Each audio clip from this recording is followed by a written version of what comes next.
Hello everyone, welcome to my YouTube channel. Today's topic is about analyzing the characters and narratives from the film Lady Bird.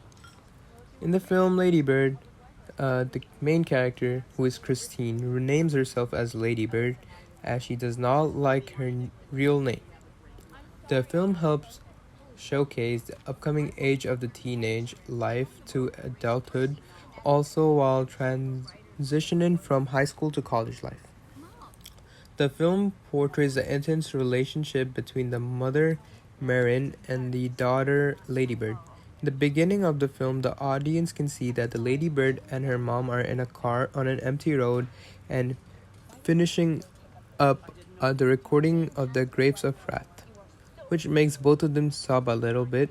This scene makes the audience think that they have a good bond and the film is in equilibrium, but after that scene, they start to argue, which leads Ladybird being so mad that she drops out of the moving car, making the film already go to disequilibrium, and making both the characters being the agent of disequilibrium.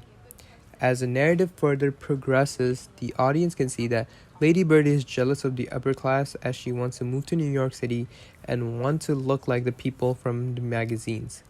Later in the film, there comes to a point of re-equilibrium with the character Danny, Lady Bird's first boyfriend.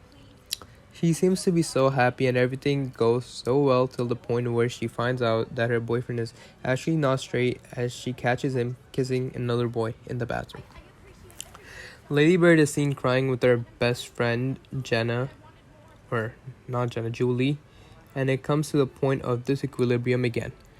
But in the meantime, the binary opposition of the two characters, the mother and the daughter, kept rising as the mother has problems expressing her feelings, as Marin, the mother's mother, was an alcoholic, which made the mother grow up to be an independent and not showing too much of emotion. And also this causes the daughter to feel like she's not being loved by her mom, and also feeling the need to have more than what she already has. This makes the characters have conflict in between them. After her first boyfriend, Lady Bird falls for another guy named Kyle, whom she gets really close to by spending more time with the popular girl Jenna. She pulls a prank on one of the nuns as she decorates a nun's car with "Newly married to Jesus." Eventually, when she gets close to Kyle and becomes his girlfriend, she loses her virginity to him, and afterwards she seemed to get mad as she thought it was Kyle's first time as well. It causes another state of disequilibrium in the plot and makes the characters have tension. Later on prom night, she still decides to go with Kyle and her friend Jenna, the popular girl.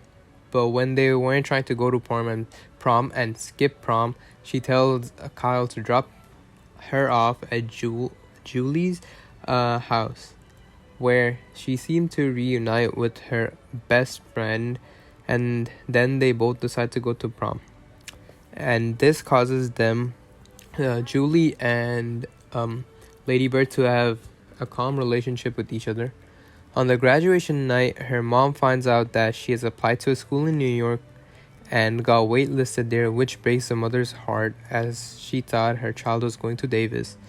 The father is the privileged spectator here, as he knew about all of this but did not say a word. At the end, it is seen by the audience that she goes to New York City and her mother does not talk a word to her, even when dropping her off to the airport.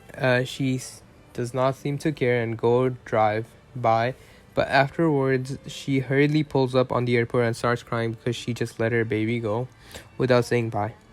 It gives the viewers a narrative positioning as they have more information than the characters playing.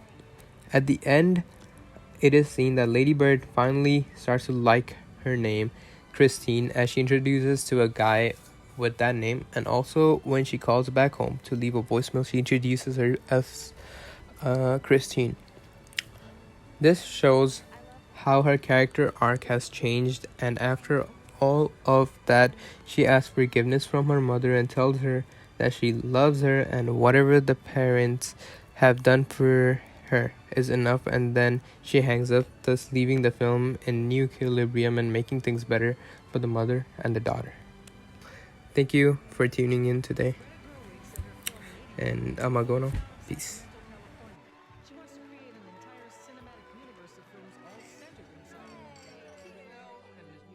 We're going to be commanding ChatGPT to write about film narrative and character about the film Lady Bird. So let's get right into it. Okay, I'm gonna be reading a part from the ChatGPT analysis.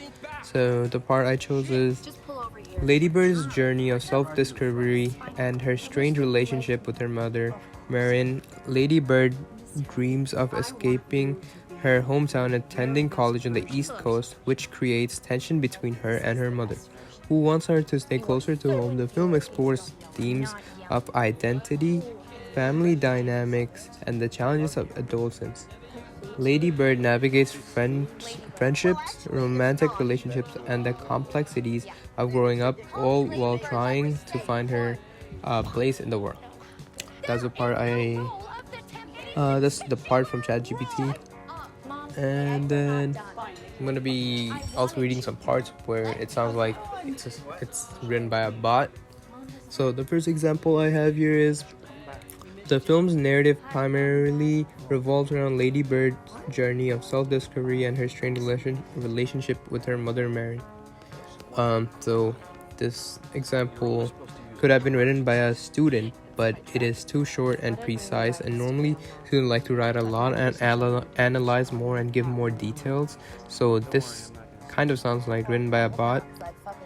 And then I got another example, which is overall, Lady Bird is praised for its authentic portrayal of adolescence and its nuanced exploration of the mother-daughter relationship.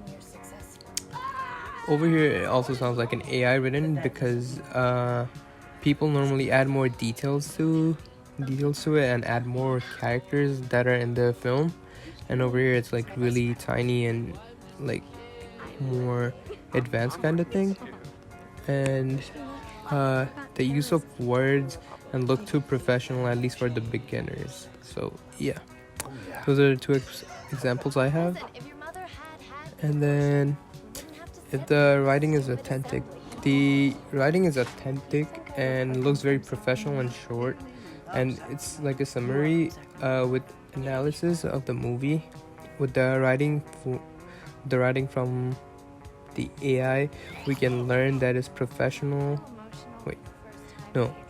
From the writing, we can learn that the writer, which is the AI, is professional, and it keeps it engaging for the readers while keeping it as short as possible, and also being descriptive at the same time. The professor would want to learn about how the student writes and what technique they use. And then there is indication of positionality alongside emotion. It also sounds like it was written by a student, but no. Some examples of positionality are seen from the text. So some examples are Lady Bird, high school senior living. Marin, her mother, is a strong-willed and pragmatic woman who loves her daughter but struggles to express it. I'm sorry. And then use of emotions.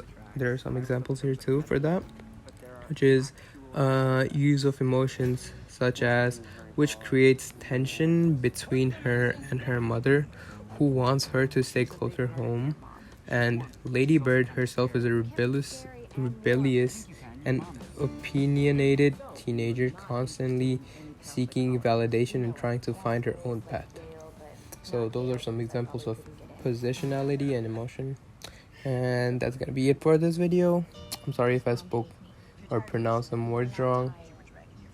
I don't know, something happened to my throat, so I can't really speak that much. But yeah, I'll be catching you guys on the next one.